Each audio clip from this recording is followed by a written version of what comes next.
Today is November 15 and we are here at Almeda Farm, and as you can see, this is a very beautiful place.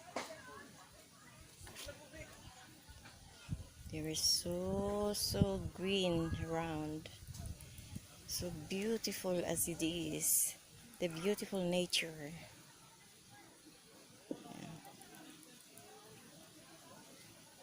Yes, and it's me.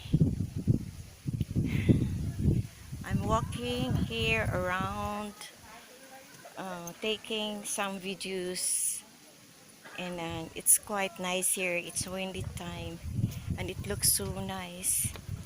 And here it's